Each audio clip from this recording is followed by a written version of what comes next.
đó ý đông phong lên ngay mình xin lạc lệ chẳng vì mình nghĩ sắc tâm đó các thân lệp la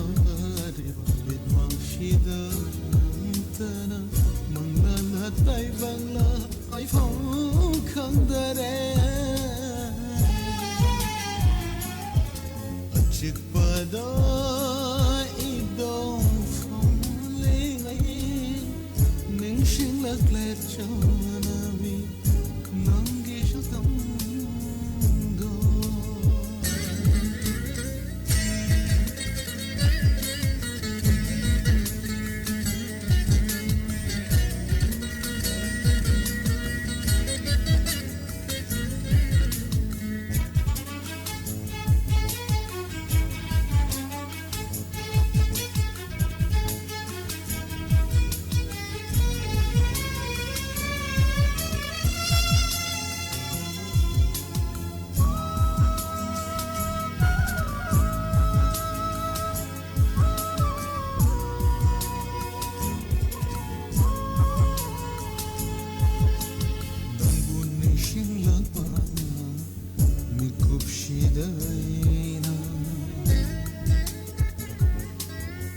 Urak letatana Chandam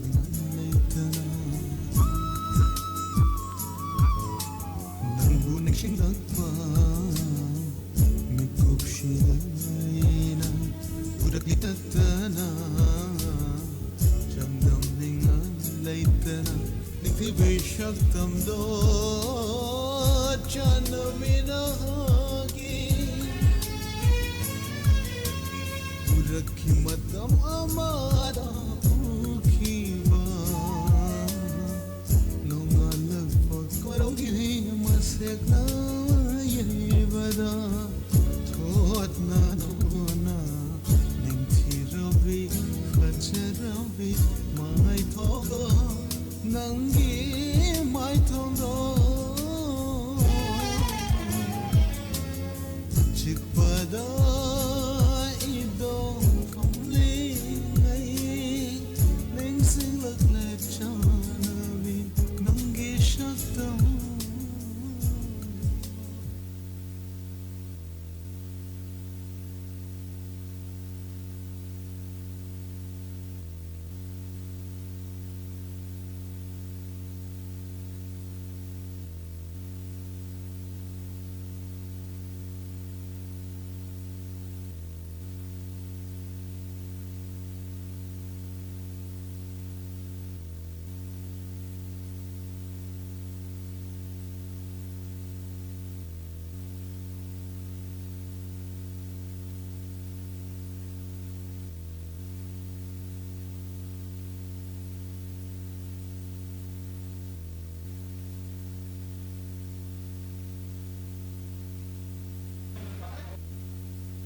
Koi lay risibu kay.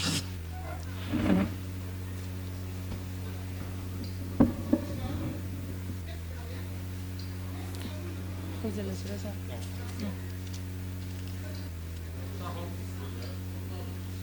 Kya adra sa.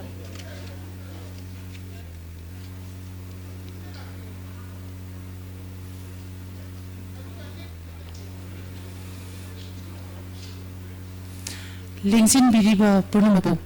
taram no okchari ngasi si August thagi tang taret National Handloom Day numit thawrumni Bharat pumbada ngasi gi numit ase hauki chahi 2015 dagi hauna ikai khumnajariba Bharat ki Pradhan Mantri Shri Narendra Modi na Chennai da hodok piramba inaugurate tawiramba dudagi mathang chitna ngasi su chathadna rakli aikhoi gi iramdam Manipur gi oina so Government of Manipur Directorate of Handlooms and Textiles Sinjaduna ngasi handloom gi numit thawram palan asi pangthokchaba sida lingshin biriba khudingmakpu ahan maktada sinjer langjari bisingi maikedi taramnokchari luna ngasi gi thawram asigi Chief Guest President amadi Guest of Honor soina mang the lingshin biriba ikai khumnajariba Honorable Minister Textiles Commerce and Industry Government of Manipur Shri T.H. Bishojit Singh Lingshin Biduna Lady Ikai Khumnajariba Shri S. Rajen Singh Honorable Chairman Manipur Handloom and Handicrafts Development Corporation Limited Ikai Khumnajariba Sarsul Lingshin Biduna Lady Luna Respected Sir Shri Deves Deval IS Commissioner cum Secretary Textiles Commerce and Industry Government of Manipur Luna Ikogi Mangda Ikai Khumnajariba Respected Sir Shri K. Lanmi Kamai, Director of Handlooms and Textiles, Government of Manipur, Ikai Khumnajariba Sar Singna Mangda, Chief Guest President Amadi Guest of Honor Gipampam Langda, Lengshin Biri.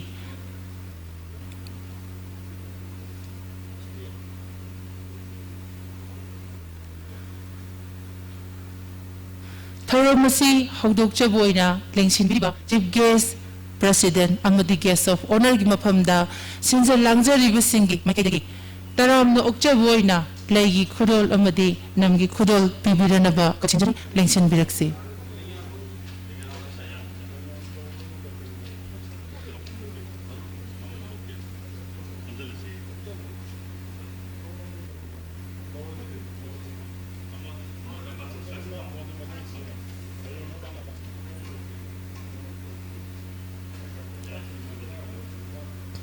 Our superior Rosa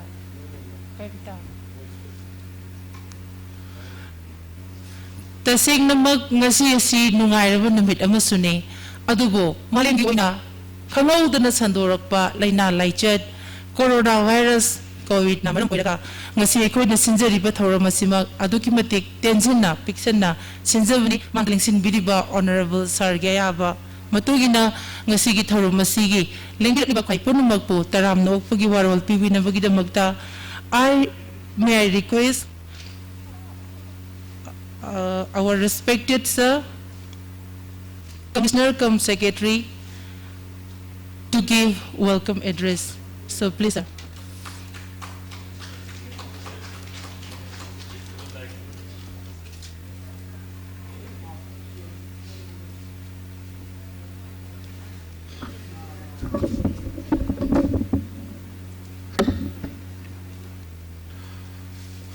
Chief guest of today's functions and Honorable Minister, Textile, Commerce and Industries. President of today's function and Honorable Chairman, Manipur Handlooms and Development Corporation. Director, Textiles, Handlooms and Handicrafts. Joint Director, Shri Jite. All the distinguished awardees, ladies and gentlemen. It's my privilege and pleasure as a Secretary of the Department to welcome you all to the 6th National Handloom Day celebration. It's a great day for us as a department, and we are very happy that all of us here and we are commemorating this function. You are aware that the background is that 7th August was celebrated as Handloom Day because we commemorate the Swadeshi movement.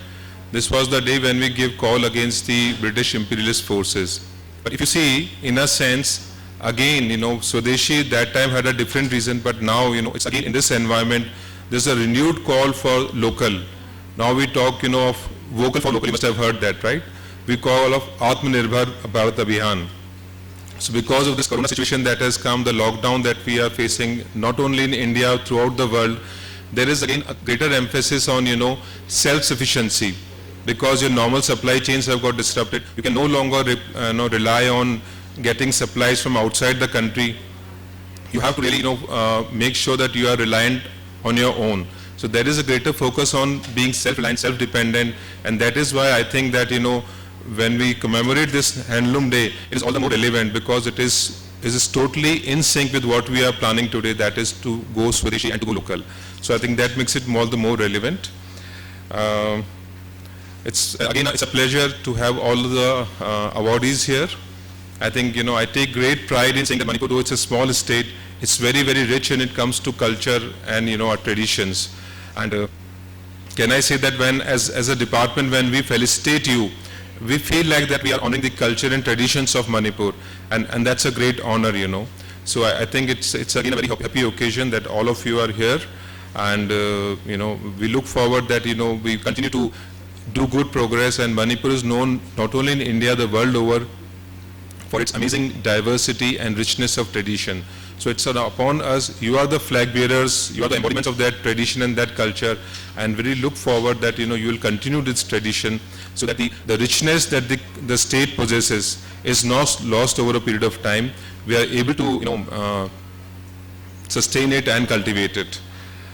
There is also an occasion when we are releasing this coffee table book. That's again a very good achievement for the department. It's an attractive compilation of the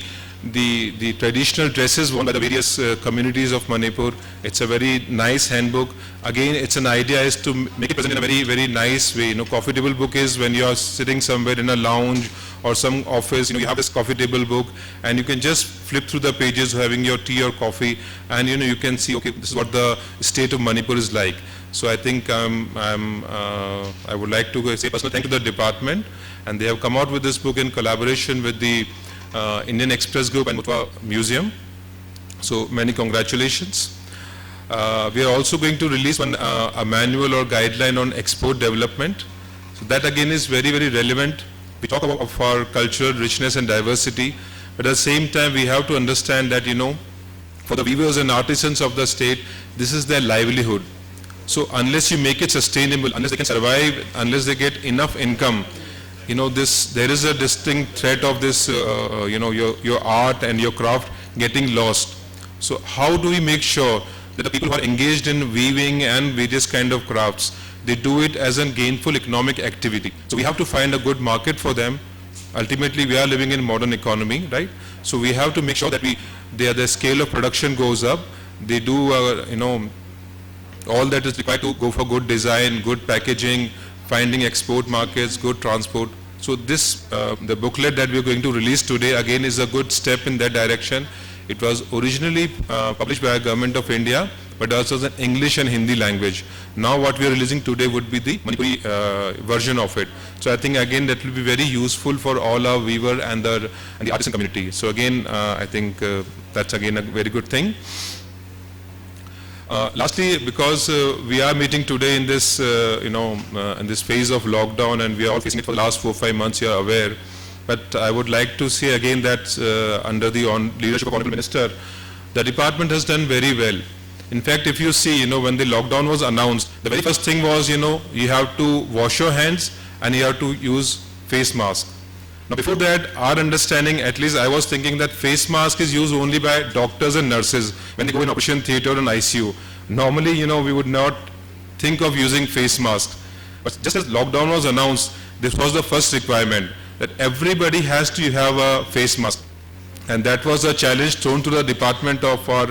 handlooms and handicrafts. And I'm very happy that our department rose to the occasion, and till now more than 1.8 lakhs, 1.5 lakh face masks they have been able to produce and supply to all the population and the various departments of Manipur. And this is only from the department side. Of course, they are private entrepreneurs, and this market also takes care of that. So that is again is a very good thing, and I'm happy that the department responded very nicely to this challenge. Apart from that, also the department has been doing very good work for the artisans and the craftsmen. I think our Honorable Minister also would be touching on those initiatives that we have taken up as a department. So with these, I like to close, but I again extend a very warm welcome to our dignitaries and to all of you, and especially to the award winners. My personal congratulations to you, and I really look forward that you do well. And we have another scheme that if you are able to scale up your production, then you also get some financial incentive. So this is the first step. You are recognized for whatever craft that you have. In subsequent times, if you're going to scale it up and go for commercial kind of production, then the department would be very happy to help you also. So again, my best wishes and congratulations to everyone. Thank you.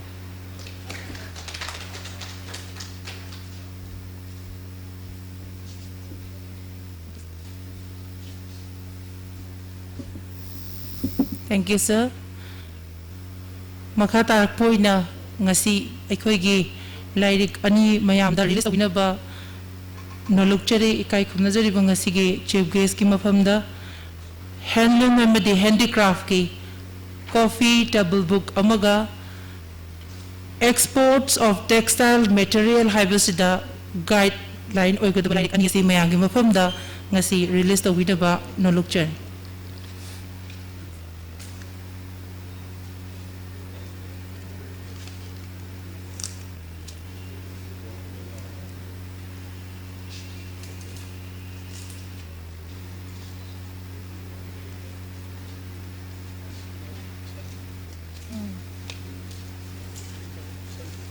Yang kanan na pangalan sa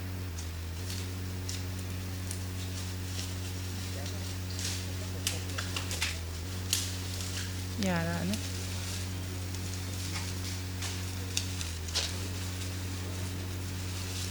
mapus from Bibi Rosa.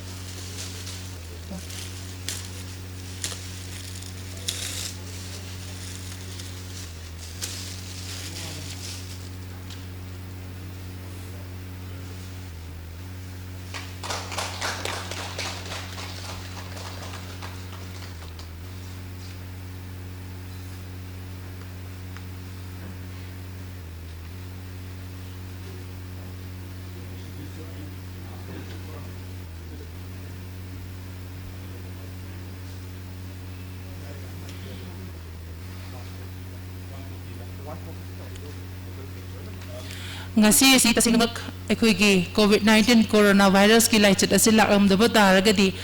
masing yamlaba participants sing miyam singalwina na ahobo khubak so aikoi soidana magi taramgadabani adubo masing yamdrasu yamdana ngasi tilliba kharasi machangoiba ngaktani haina lobiraga ahoba ngasi lai release tawgibagi nungayo phongdok poina koba mutang khobina ba nolokchare.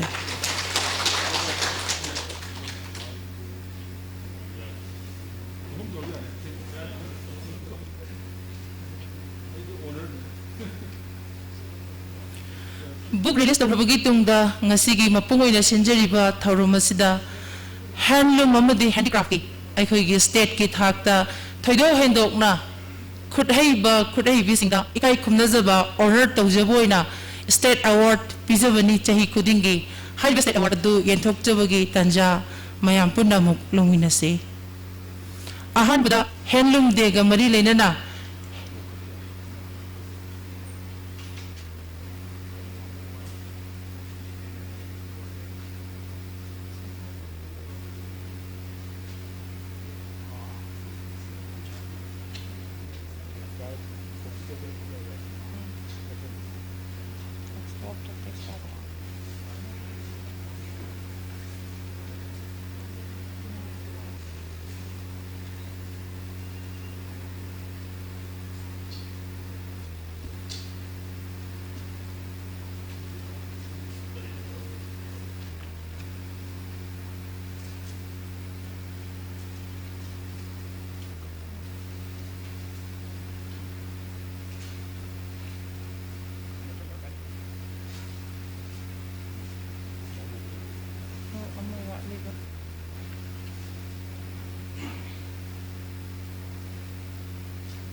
Hilorgana, like Mawaliva, Skido, she likes it, Pongo.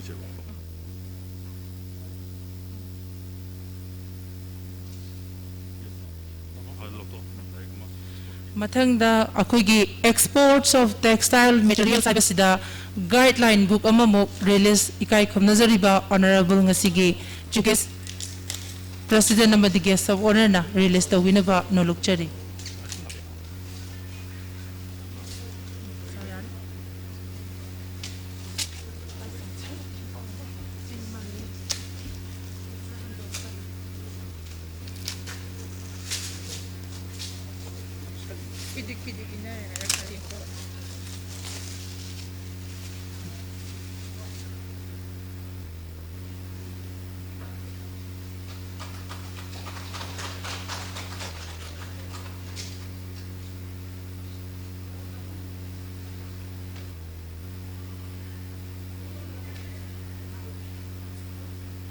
Yêu dân đó, yêu dân đó. Lấy cái này.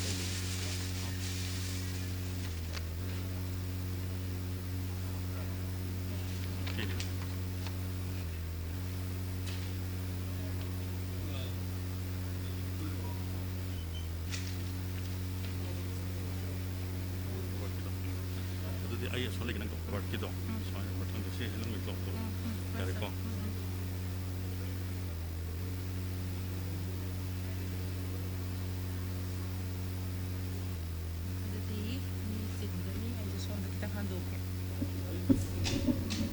Ano ba dong mo?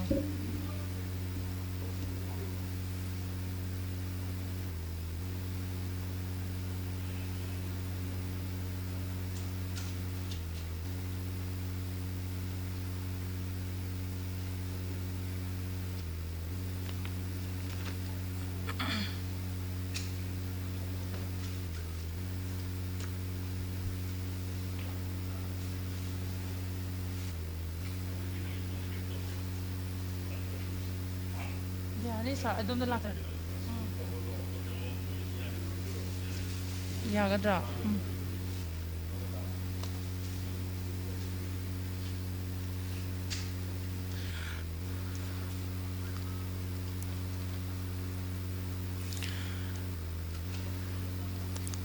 Handloom amadi handicraft ka mari lainaba like ani ngasi miyang gi mafamda khusinda khrabagi tungda mapung oiba ngasi gi thorong gi thawai ba tangkak adu yokshalakle haina lawjai ngasi si handloom day 7 August nimit sige mari lainana state handloom award phanglaba singbu makhoi bu honor tawjaba ikai khumna jabagi tanja adu aikoi punna lawminasi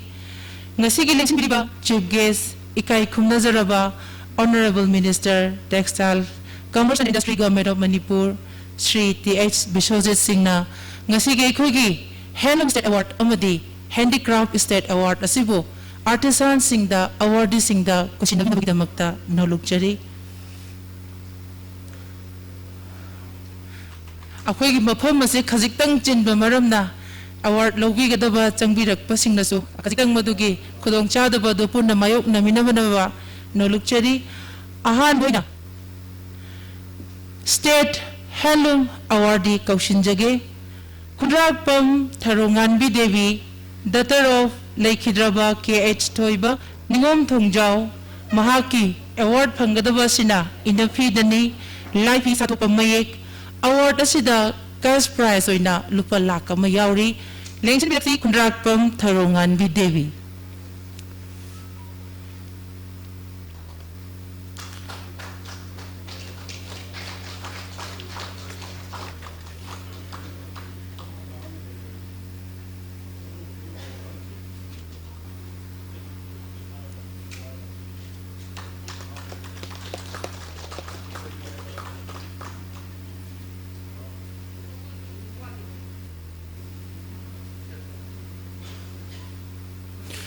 Consolation Prize Merit Award kaya among bulanthok tuna phanglakpa State Award ni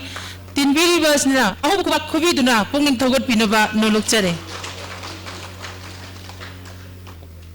mathangda Kaushinjari MS PH Hangmila daughter of Sri Sangyur Sana Kaichal Village Sina Kaichal Village Ukul District, Mahagna, Travel Glota, Tangkul Traditional Gig, Adugumba, फिजोल अदु साबदा फंगबीबनी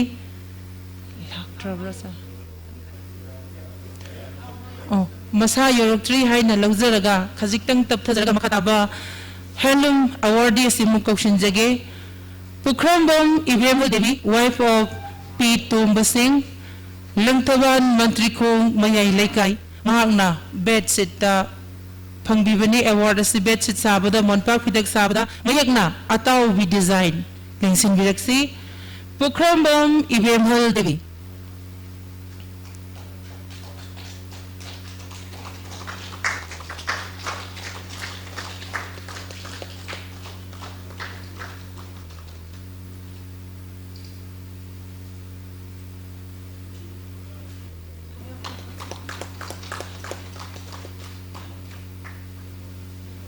मथंगी असिसु honourable सरना handicraft state award से सुपी बिनबन नोलुकचरी अखोइना state handloom award असिगी मखा तारकबा स्टेट हैंडलूम मेरिट अवार्ड सु पिजगनी मरक तचरगा स्टेट हैंडीक्राफ्ट अवार्ड असिसु ऑनरेबल ngasiगे इकाई खुमनजरीबा चेकेसना पिबिनबा नोलुकचबनी अहान बोइना state handicraft master handicraft person कौशन जगे Pukhrambam Premchandra Singh son of P. Indrajit Singh, Kaksing Ningthau Laikai, wood carvinda Asigumba Ikai Kumnandana Masak Weraba, honor to the award Stipang Vivani, iconic Manipuri murder. However, award assistu Selgi Oina, Lupa Lak Amagi, Mana Yauri.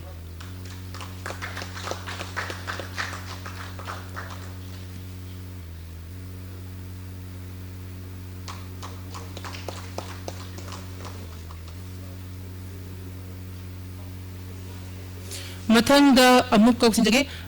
Sarna दुम बिबिनब handicraft award सिंह सिसु याम दे सर मंगा खतन इकाई खुमनजरब सरना मखा ताबा अखोगी स्टेट हैंडीक्राफ्ट अवार्ड सिंह सिसु ऑनर तौबिनब नुरचरी मथंगदा अमुक कौशन जरी ब्रह्मचारी मयूम हरिनुतन देवी वाइफ ऑफ अनौबम शरद चंद्र शर्मा उरिपोक अहंथेम लेकाई इम्फाल वेस्ट महक ना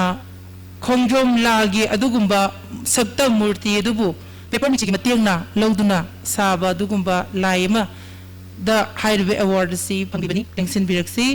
ब्रह्मचारी मयूम हरिनुतन देवी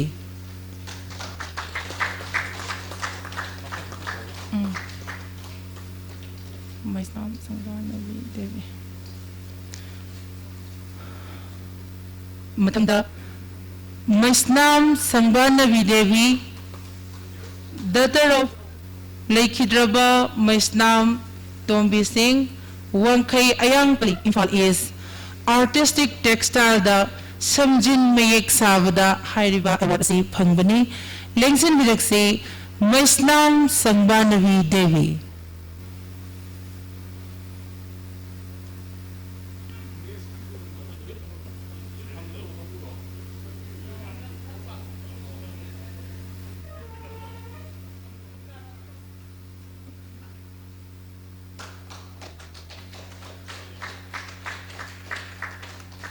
Award Lobiri BSc, Maisnam Sangbana Videvini, Matangda Muglingsin Biraksi, Yengkhom Ombi Indira Devi, wife of Y. Ratan Kumar Singh, Kaksing Mayalikai.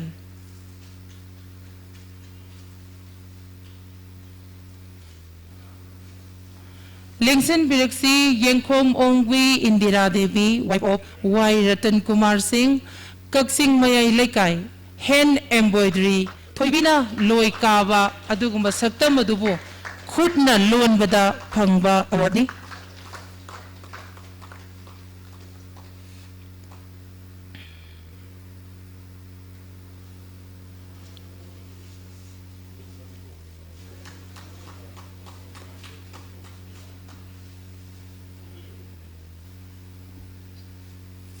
Mathangda Muglingsin Biraksi Salam Pramila Devi, wife of S. Nimaichan Singh, Iroi Senba Moirangthong. Masina Manga Suba State Handicraft Awardini, Lovi Rivesi Salam Pramila Devi, wife of Nimaichan Singh, Iroi Senba Moirangthong, Mahaksu hand embroidery khutna loan bada Maharaj Santa Kriti gi Phiral khutna loan bada asigumba award asi phangibani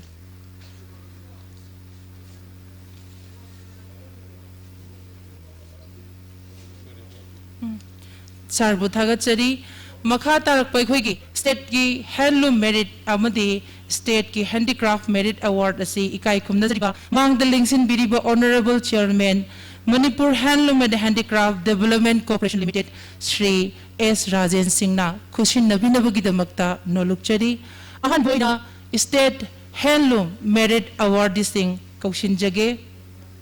Lingsin Biraksi K. Santa Singh wife of K. Mukta Singh Limapokpam Kunpam son of wife of Naidamo Ngakpigani K. Santa Singh son of K. Mukta Singh Limapokpam Kunpam Awang Lekai Lingsin Biraksi Wangkai P. Chadargi Indafida hired by Kogi Helum State Merit Award asi Pangbivani Matanda Kushinjari Sapam Santi Devi, wife of S. Amu Singh, Nondamakha Lekai, Lengsin Biraksi, Mahaksu Yengau Mayekta Inafisabada, hired by Koigi, Handloom State Merit Award asi Pangbivani.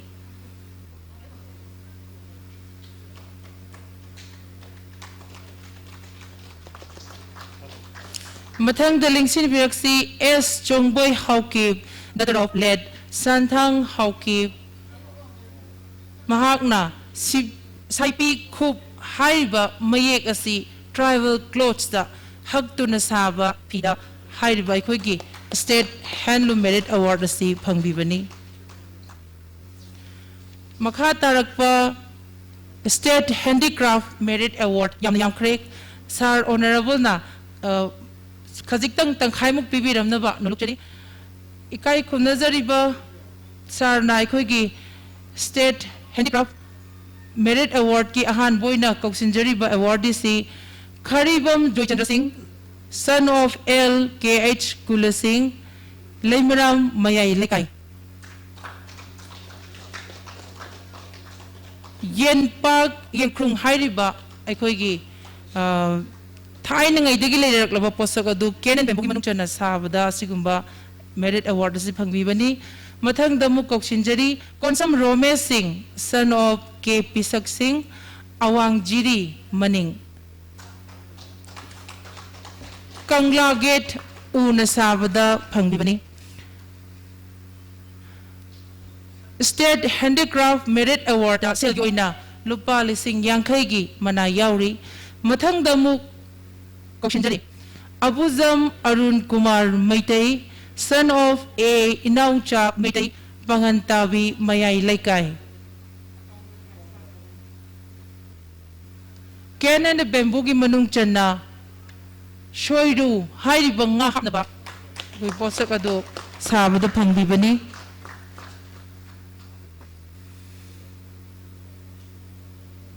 Mathang Damu Kokshinjari Mayangam Bilasini Devi, wife of M. Sarat Singh Wangoi Laipakam Makha Laikai, Kauna Crafta, Lukma Yamadi, Lairik Fan Sabda, State Handicraft Merit Award si Pangbivani, Lengsin Biraksi.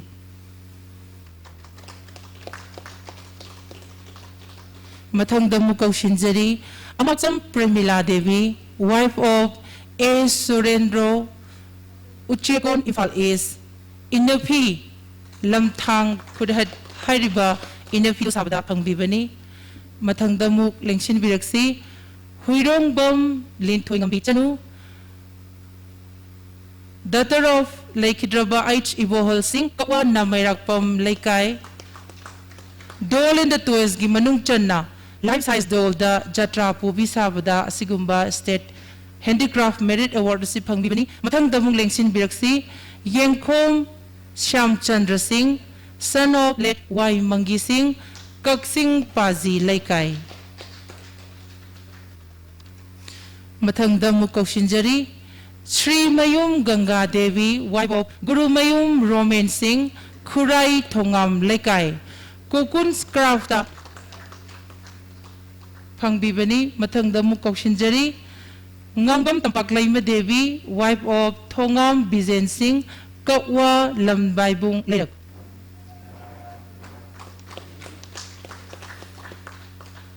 mathangda mukaw sinjari thokchom lalit singh son of thokchom ibo singh kongbamakha nandaibam laikai kene ne bamboo gi manung channa tabu haribai ko mamangai gi thomok adu sabda phangbibani Mathangda Mukoshinjari, Akhom Rasho Singh, son of late Akhom Gulapo, Kongba Nadebam Lekai. Kongna Crafta, Kongnagi, Mora Sabada, Pangbibani. Mathangda Mungling Sinbiraksi, Samurai Latvam Sobhana Devi, wife of B. Mahendra Sarma, Kongman John 3, hand embroidery da wall hanging sangai ekhoigi state animal asibu wall hanging da khutna londunu sabda sigumba handicraft state merit award asi khambibani mathang da kaushinjari huirongbam santi devi daughter of huirongbam sam kishore thongju phaiza lektong kukun craft da decorative item siroi lili sabda asigumba state merit award asi phangbibani lengsin biraksi mathangda mukoshinjari nongthombam ahanbi wife of N Rajmani Meitai luang sangbam block printing da khamen chatpa akhoigi hak number khamen chatpa mayek number da haibasigi award asi phangbibani aroiba state merit handicraft ki award asi amuk kaushinjage K Yuringam son of K Darsan of Nungbi Kulen village masala trehen lawzaraga tanka asibhawda state ki handloom amadi handicraft ki merit award amadi state award yenthok chakrabki tungda Honorable Sir Bhattacharya yam sang na pibire makha tarak pa khogi consolation prize asi sarna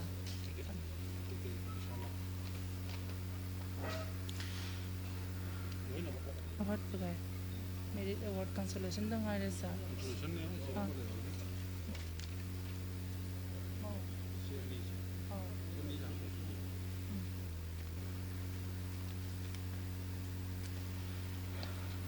Now may I request our respected Sir Commissioner to honor the remaining our prize holders. Makha tarakpa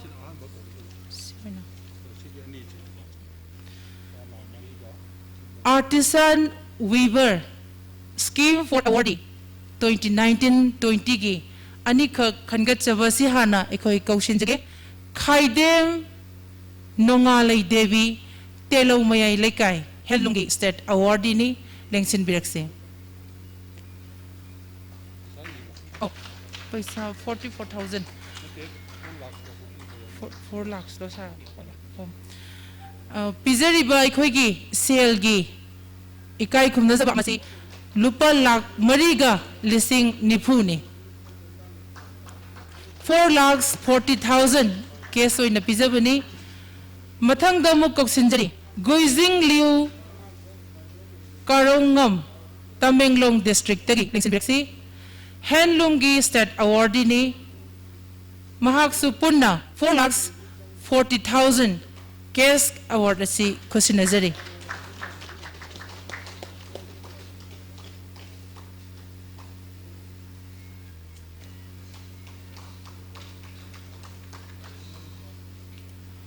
Mathang the consolation prize handloom weaver singi mathang oina kaushinjage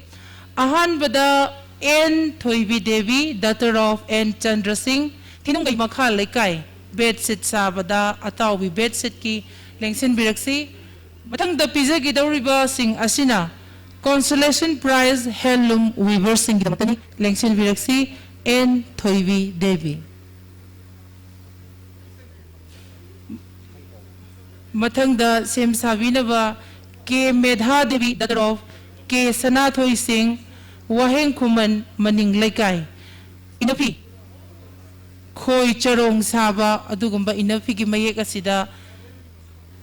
state consolation prize handloom gi damakta phangbi bani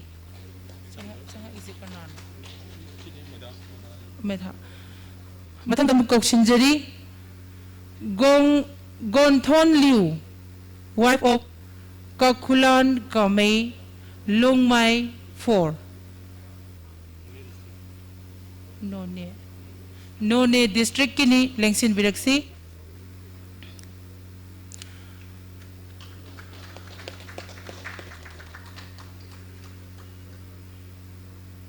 Mathang da mukok sinjari Wangkai Mayum Inau Singh, son of late Thambal Singh, Samro Awang Laikai, Silk Inapi, Mukagi Inapida ni Pangbiba, Consolation Prize Handloom. Handloom Consolation Prize gi, Salibu Chahi Sigi, Aruiba, Consolation Prize Pangbigadabi, Kangembam Sunibala Devi, wife of late K.H. Ibom Cha Singh, Wangjing Tekcham Laikai, Lengsin Biraksi.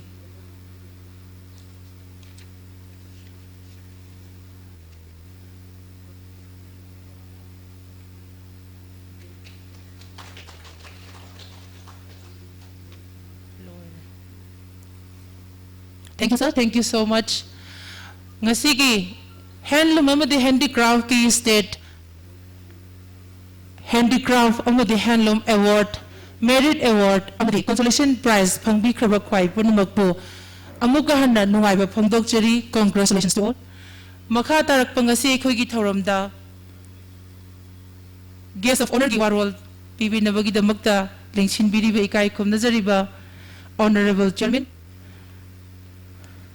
Manipur Handloom and Handicraft Development Corporation Limited, Sri S. Rajan Singh, Ikai Khomnajari Babu, guest of honor Giwaro, Thambir Nabata.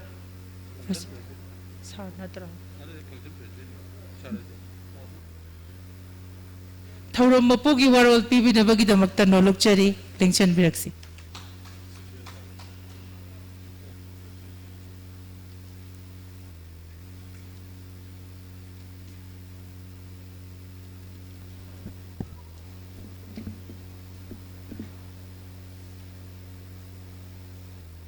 Directorate of Handloom and Textile Government of Manipur na Sahi Khudingi Pangthokpa National Handloom Day celebration asigi chief guest oina lengsin biriba ikai khumnajariba Sri T.S. Bisoti Ting, Honorable Minister Textile and Commerce and Industry. Guest of honor when election liba Shri Dipas Deval IS Commissioner Textiles and Commerce Industry Government of Manipur bu aina hamba dai kai kumnabu chari loina department asigi director amadi deputy director loina department asigi staff sing amadi ngasi Handloom National Handloom Day celebration lasida tongan makalgi state awardee Handloom and Handicraft ta phangaba ekoi gi artisan sing punamak loinana print media gi chilina punamaku ina hambadai kai kumna bouchari asigumba National Handloom Day celebration lasi 2015 gi August 3 tagi ngasi phawda leptana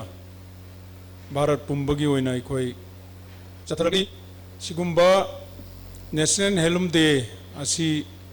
ikoi 2019 05 ta kaltagi chiptaul da pangthoki badugumba madugi matungdagi ikoi mapalgi phi mayam sing asi ikoi sijanadaba haiba boycott tawba adugumba wafam dugi matung dagi National Handloom Day si pangthokpa ga loinana asigumba aikoi gi isagi pothok isana sajaba semjaba pothok mayam sing asi sijinnaba haiba si promote tonaba loinana asigumba national handloom day सिना अखोगी artisan सिंह weaver अमदी अखोगी crafts की लेरिबा artisan पुनमक Singh अदा अखोई promote तौदुने अखोइना होनरिबसि करिगिनो हाइबा कांदा ngasi अखोइना अखोगी इसागी थोक्चबा पोथोकना अखोई सिजिन्नबा तारगदी अखोई मिपाल तांगदन हिंगबा ngamba दुगुंबा लेपाक अमा हाइबदो अखोई ओइगदोरिबनी अदु ngasi यंगबियो अखोई कोरोना वायरस पृथ्वी की ओइबा चौबा वायरस समना ngasi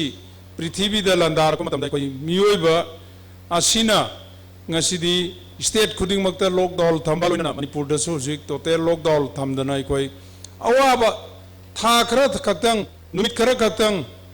अखोई दा लॉकडाउन थमजनबा मतम दा अखोई की मिपुंग खुदिंग मक्ता अखोई चानबा लेतरे आइदि चेंग हवाई लेबसिंग नतना अखोई हेंजांग नापी मया मना मसिंग बाउदा अखोई चानबा लेतरे न डिपेल तौदना लेरपा नानगे अखोई से अतोप स्टेट सिंगदगी डिपेल तौवे जे अंतक लॉकडाउन तौरकांदा कोविड लाको मतुंग द लॉकडाउन तौरकांदा अखोई मिपुंग खुदिंग लक्ता वाखलदा फावरंग बने अखोई अखोई लेबल बुक लमांग मया ममा सुमनगी सही अमगी मनुंगदा अमुक खतंग फौथारगा था तरुकी मनुंगदा फौथारगा अखोई लवोक अमुक खतंग फौथोक लोखर मतुंग अखोई लबुक लमांग सिंग सि मांगहलगा थम्मे मपानदगी पुसलक चिंजा खतना अखोई हिंगनी चिंजा खतना अखोई चानी हाइदना अखोई खुदिंगमक सिंग असे अखोई ngang na katleba ai koi ge hangi ba labuk mayam singa se lamhang mayam isa isa gi leiri ba inkol mayam singa do henjang na phi thara kan da bo koi lockdown sahi ma tawraga so koi isa da gi tholok pa henjang na phi mayam singa do koi ahaw bo mangna tra su tholok pa mayam du de koi hingbe ai na manipur leiri ba imphal shor gi arbal area gi koi leiri ba municipal area si khatang ingol koi ningai leitraga so koi khungang da leiba mayam singa si di ai koi loina mak yum ma leiga inkol henjang napi koina ba inkol ahang ba mayam ma leine ba si koi aya ba matam da hauji geng biu thaina gi hal sing mayam ai koi gi father sing leiri ma ai koi gi hal ma leiri ngai kan da di inkol gi matam si matam gi henjang napi tha da inkol si hang na phajana nan na taru ta nan lerami hujik ti yum ma da thak lok sang ji inkol se napi nga ta ho leram ne ba kari no shu ba gi sang je koi da hona ba gi sang je koi loina wale khuding mak ai koi mingondagi dipel tawraga hingni haibagi potu khakta khallaga ai koi khalliji karino somnagi paisa talba arling tawba paisa si karai dagi lakadagi haibasi khakta khallaga pot khuding makti koi leiraga chani leiraga seni haibe wakalda leire masi thadu cheba ai koina aina ngasi liliba phiji koi gi manipur gi phisabi wibarsing saba phini adu turaga litpa kanda si mayam marakta changma kanda kayam ngamna phajada ge kayam ngam handana uge सेलिब खोंगाव जो कोई मणिपुर की Weaver Singh साब फिरोल दुने कोई celeb ma'am Singh सी ma'am Singh से कोई लेरिब फिसाबी मैम अदगी क्राफ्ट्स के कोई पुथोरिब पोट मैम सिंह सी मपान दई लाखो कांदा पृथ्वी की मफम खुदिमक्ता तांग फंगबा कोई संगाई की आई कोई कनो सी मेमोतम सी सारगा पीबा लोना क्राफ्ट्स की लेरिब पोट मैम अमा हाइनरिबने मणिपुर से सनाले मणिपुर ने हाइरिनेबा करिगिनो ngasi koi ching na ikoi koi na leiramba question na koi da yumda fencing tawrakanda wall fencing tawrakanda koi tumba hipa koi shanti oina leiba ngamda ba mapal dagi kaino tawrakpado wall fencing tawbakanda koi shanti oina koi leiba hingba du maina koi singlon mapal koi lamba sina ai koi da prithvi da sandropa leina khangde adagi koi cyclone khangde lakpa kanda singsin na ngak thok pirakanda ai koi sida leiramba mayam duna ne ba ai koi gi wata pada ai koi gi culture da yengasu ai koi gi tradition da yengasu hiram khuding makta lei yengba kanda ai koi se wata na leiramba duna sana le pamani pur ne pai pu singna hainarami budo ta sengbu mangne ba ngasi gi corona virus isu ai koi gi manipur da gi sigumba ai koi gi nungsita kari da lakwa virus nate koi mapan da leiru bai chilinau sing mapan da larik ta muba mayam sing duna sanga kan koi da sandok pirri ne ba nalam dragadi koi mapal dagi ai koi virus oina paisala ko du de koi ching mayam leiriba mayam sina ngak tho kan da koi yoram da ba yari ba pornam ne adamai da unna sumaina leijari ba mayam sing sei da ai koi gi leiriba pisabi mayam sing se koi weaver mayam sing se koi yokhasi loina na ai koi da leiriba lumgi warga su aduragi koi gi crafts ki warga su hojik nupi gi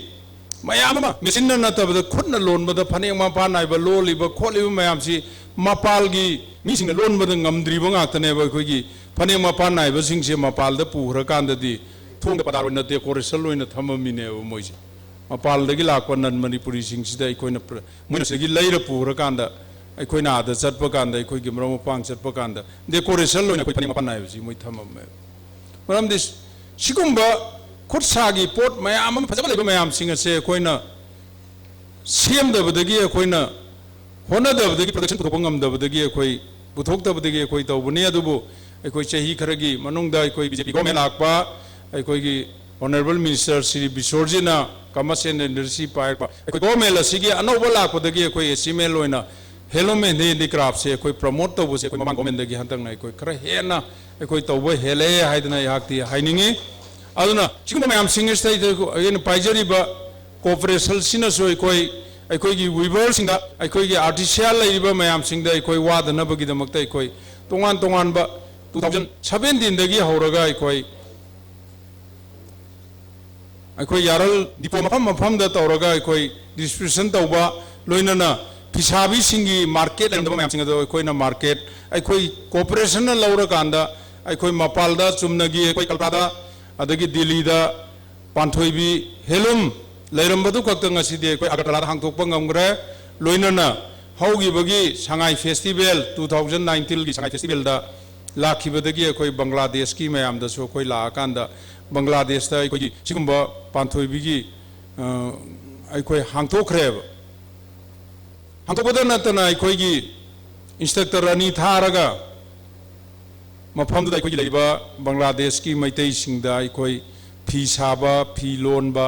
अदगी craft की अखोई training था अहुम मरी लेरगा अखोई training पिरुरे हौजती मोय मसाना भाव फी साजबगी अखोई कनो तोरे अखोइना दी मपान लेरिबा मैतै सिंग अखोइगी सिलिनाव ने चलगा नोंग चलगा वानी सारबदुना यारोय मपान लेरिबा म्यांमार दा लेरिबा बांग्लादेश दा लेरिबा त्रिपुरा दा लेरिबा अखोइगी मैतै लेरिबा मैतै सिंगजे अखोइ मैतै नि हाइबसि निंजंग अंदना सम थमजेर गारदिगी अखोइगी कल्चर अखोइगी इनाट अखोइगी ड्रेस लेरिबा मयाम सिंग असे मांगहंदना मोइसे योबो थमगांदा दा मोइ मैतै हाइबा वाखलदगी कपोइ दैनेबा मैतै ने निंजंग नन लेदैनेबा फिजे साक्षेतगी धर्मदगी कल्चरदगी अहोंग मयाम मपान दा लेरिबा मयाम दुगी मरक्त लेरगा लोइनर लेरकांदा अखोइ मैतै ने सिकरमाइ कर निंजंग कदैनोबा अदुना अखोइगी सिदगी टिमम चलगा नोम वारी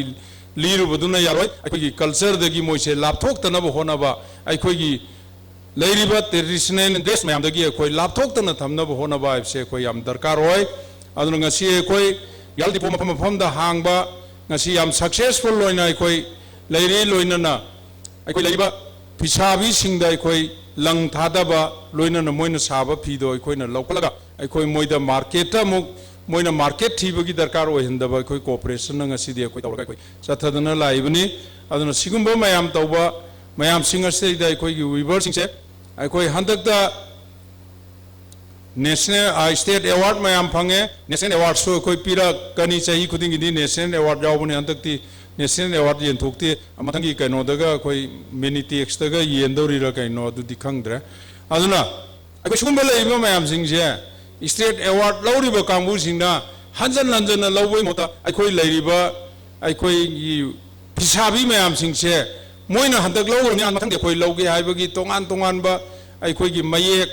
अदगी फिसा अखोइ तोंगान तोंगानबा मैम अमा पुथोगा मोइदगी अमुक मुनबा ngamnanaba award se munba ngamnanaba अखोइगी Manipur लेबा वीवर सिंगना अखोइ होनबियो हाइदना याग हाइनिंगी अदना वाइ खरसि हाइजबगा लोइनना ngasi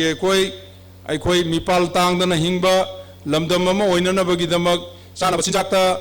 सेटनबा फीदा अखोइ मिपाल तांगदना हिंगबा लमदम अमा ओइनबगी दमता अखोइगी मणिपुर लेरिबा फिसाबी सिंगना अखोइगी खुदसाइबगी फी पुथोकबीबा लोइनना अखोइ पांथोइबी से अप्रैल लेरिबा अप्रैल गार्मेंट की अखोइ फिसाबी सिंगना सारकबा फी मयामदो अखोइगी मणिपुर की लेरिबा टेलर मास्टर टेलर मयाम सिंगसे अखोइ पीरगा अखोइ थबक सोनजेबा ममांगैददि अखोइ फुरिसी फुरित फी लेरगा तुरमी खोंगाव फी लेरगा तुरमी हौजिकती अखोइ रेडीमेड नाका अथु अकाइसी रेडीमेड नाका सिजनरमनिना अखोइगी लेरिबा मणिपुर की फुरित तुबा खोंगाव तुबा फजना हेरबा मास्टर टेलर मयाम सिंगसे अखोइ ताता लेरमनि हुजिक थबक सुद्रमने फिसाबीना फी साबीरो ꯑꯩꯈꯣꯏꯒꯤ ꯃꯁꯇꯔ ꯇꯦꯂꯔ ꯂꯩꯔꯤꯕ ꯃꯌꯥꯝꯁꯤꯡꯁꯤꯗ ꯐꯤ ꯊꯥꯗꯔꯒ ꯇꯣꯜꯁꯤ ꯑꯩꯈꯣꯏꯒꯤ ꯐꯤꯁꯦ ꯃꯄꯥꯜꯗ ꯊꯥꯗꯣꯛꯅꯕ ꯑꯩꯈꯣꯏ ꯍꯣꯠꯅꯁꯦꯕ ꯑꯩꯈꯣꯏꯒꯤ ꯐꯤ ꯑꯩꯈꯣꯏꯒꯤ ꯐꯤꯁꯥꯕꯤꯅ ꯁꯥꯕ ꯀꯣꯇꯜꯒꯤ ꯐꯤ ꯂꯤꯠꯄꯗ ꯌꯥꯝ ꯅꯨꯡꯉꯥꯏ ꯁꯦꯠꯄꯗ ꯌꯥꯝ ꯅꯨꯡꯉꯥꯏ ꯑꯩꯈꯣꯏ ꯃꯁꯤ ꯉꯥꯛꯇ ꯂꯤꯅꯤꯡꯉꯤ ꯃꯁꯤ ꯉꯥꯛꯇ ꯁꯦꯠꯅꯤꯡꯉꯤ ꯑꯩꯈꯣꯏ ꯃꯁꯤ ꯇꯧꯁꯤ ꯃꯄꯥꯜꯗ ꯊꯥꯗꯣꯛꯁꯤ ꯑꯩꯈꯣꯏ ꯃ꯭ꯌꯥꯟꯃꯥꯔꯗ ꯑꯩꯈꯣꯏ ꯂꯩꯔꯤꯕ ꯃꯩꯇꯩ ꯂꯩꯔꯤꯕ ꯂꯝꯗꯝꯁꯤꯗꯁꯨ ꯑꯩꯈꯣꯏ ꯃꯊꯪꯗꯗꯤ ꯑꯩꯈꯣꯏ ꯊꯥꯗꯣꯛꯅꯕ ꯑꯩꯈꯣꯏ ꯀꯟꯅ ꯍꯧꯖꯤꯛ ꯄꯥꯟꯊꯣꯏꯕꯤ ꯑꯦꯝꯄꯣꯔꯤꯌꯝ ꯍꯥꯡꯅꯕ ꯑꯩꯈꯣꯏ ꯍꯣꯠꯅꯔꯤ ꯑꯗꯨꯅ ꯑꯩꯈꯣꯏꯁꯦ ꯔꯣꯇꯦꯁꯟꯗ ꯊꯕꯛ ꯁꯨꯁꯤ ꯍꯟꯗꯛ ꯌꯦꯡꯉꯣ ꯃꯅꯤꯄꯨꯔꯗ COVID-19 पाक सन्न पृथ्वी तौरप कान इंडिया संदोप कान मणिपुर मार्क सिजनब लेतब कान मणिपुर की फिजाबी साब कोतल की फीसिंग टेलर पीथरग मार्क से मैम सिजनरी मणिपुर तूरीनेब मपाल मार्क से लुपा कुंथ्रा निफू यांखई चिंगी मदगी नासिद प्लास्टिक फाबगी नारीब मैम सिजनदना हंद कोऑपरेशन मैम अखोई लाख अनी मत मैम योलहौई अहोंब ममद सूनगी लुपा 15 तूब कांगु लुपा 6 पीथोखरग लुपा 15 अखोई फी लेखलुबने तौरग अखोई सेन मांगसु मांगना अखोई योंथोएब करिगिनो मणिपुर लेरिबा टेलर मैम कैसामथोंगी फी तुबी मैम अदगी लांजिंग अचौबद लेब मैम मोय याम हरावी कोरोना मतमदा लॉकडाउन लेदना मपान थोप मतमदा मोय मयुमद मोयना तुर तौब कान मोय पैसा दुसो अखोयना मयुम चल थिनबियु कान याम हरावे अनु सुमाइन तौदना अखोय होनसी अखोय निपाल तांगदना हंगबे स्टेट अमा ओइनब होनबदा चाननब सिंजाकता सेननब फिरोंदा अखोय मिरमदगी मिपाल तांगदना हिंगबा लमदम अमा ओइसी हाइबा वाफमसी हाइजरगा ngasi sigumba national handloom day celebration lasina अखोई फिसाबी सिंगदा अखोई आर्टिसियन मैम सिंगदा क्राफ्ट्स की अमदी वीवर की लेरिबा मैम सिंगदा अखोइना वाखल सिगुम्बा मैम अमा थौना हापिबा मैम से निंगल तौदना हेन प्रोडक्शन पुथोगा अखोई मिपान तांगदना हिंगबा लमदम अमा ओइनब होनबदा मणिपुर की वीवर आर्टिसियन मैम सिंग असिना अखोई अहानबा अखोई मंजिन थाबो इबियो हाइबा वाफम से हारगा मैम पुनमको अमुक कान इकाई खुनबसरी thank you Honorable Chairman, Manipur Handloom and Handicraft Development Corporation Limited, Ikai Khomdajariba Sarna, Thauram Bapugi Waro, Thamyamagi Matunda, Chief Guest Ki Waro, PB Renabagi Damakta, Honorable Minister, Textiles, Commerce and Industries, Government of Manipur, Sri T.H. Besojit Singh, Ikai Khomdajabagaloinana, Kaushinjari.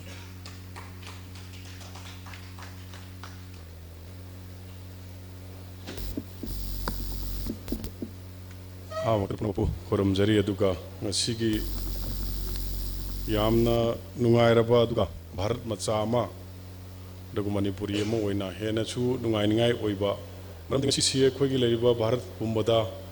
koi hanadagi hongna khoigi state tadi khoigi every first august si state helum day haidana khoigi manipur khoigi helungi promotion council na कोई सिंजे Ravi अदुब हुजिक तोपसु नते मदुन state की ओइना परिगिदमक्ता सिनबनो हाय मतमदा अखोगी traditional value of the हेलूम से मची awareness हाबि होलिबा लाखदुरिबा अखोगी youth सिंग अदुगा लरिबा मरम Hiram सेदा नाउजबा Hiram से पामजबा अदुग मसीना अखोगी livelihood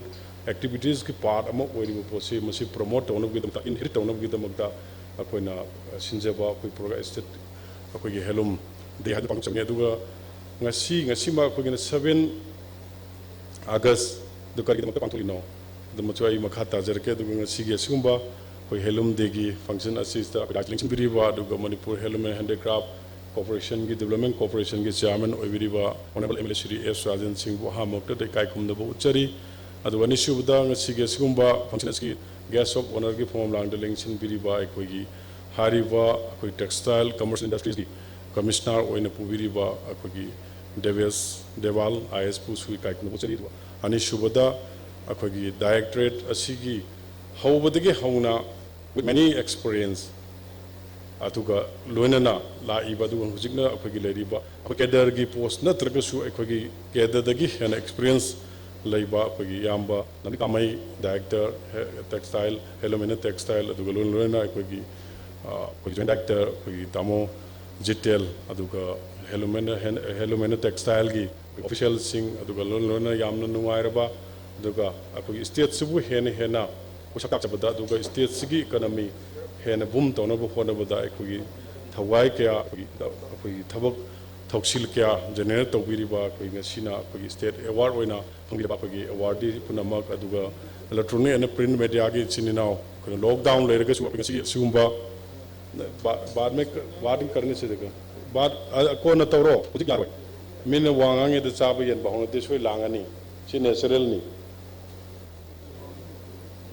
refreshment थारी दुदी को ना तौरो रिफ्रेशमेंट पे क्या यावनी अदुना अखोगी लैरिबा कनो सिताखोगी स्टेट सिगी ओइना अचौबा थौगाई लौबिरिबा हाइतारे थौदांग लौबिरिबा मरमदि इसा इसा की हिंदना अखोने सम सॉर्ट ऑफ द अखोगी एम्प्लॉयमेंट जनरेशन तौबा अदु ngasi why we are celebrating this akoida kano da akogi national helum day and what is the important what is the key objective of this celebration so we should understand carefully yamna section akone khang mo thau tai helum day hair kanda koi helum dogi posit helum day to rimane the what is mean by helum how the prime minister has initiated on this auspicious day that is 7 August 2020 this is very meaningful adu yamna meaningful oiba for amani aduga masi already I mean some of the I mean the brief has been mentioned by the in brief has mentioned by our commissioner and see akogi leriba kanona su koi tamora jen kano koi akoi phongdo pikre akoi pre independence ta koi ngasai Kolkata da koi habi kre siguma ngasi important oiba 7 say the not only akogi Manchester gi kolaiba close si natna akogi Liverpool gi sol se sisu akoi amatami pan tangdana अकोई अमत सिनरoi अकोई इसाना इसागी पुथोकचबा पोत सिनगनी हायबा यामना मरु ओइबा अकोगी लेरिबा पोत तौनबगी अकोगी लौखिबा अकोई decision दो अदुगी निमित्तु लौरे हारकांदा भारत की prime minister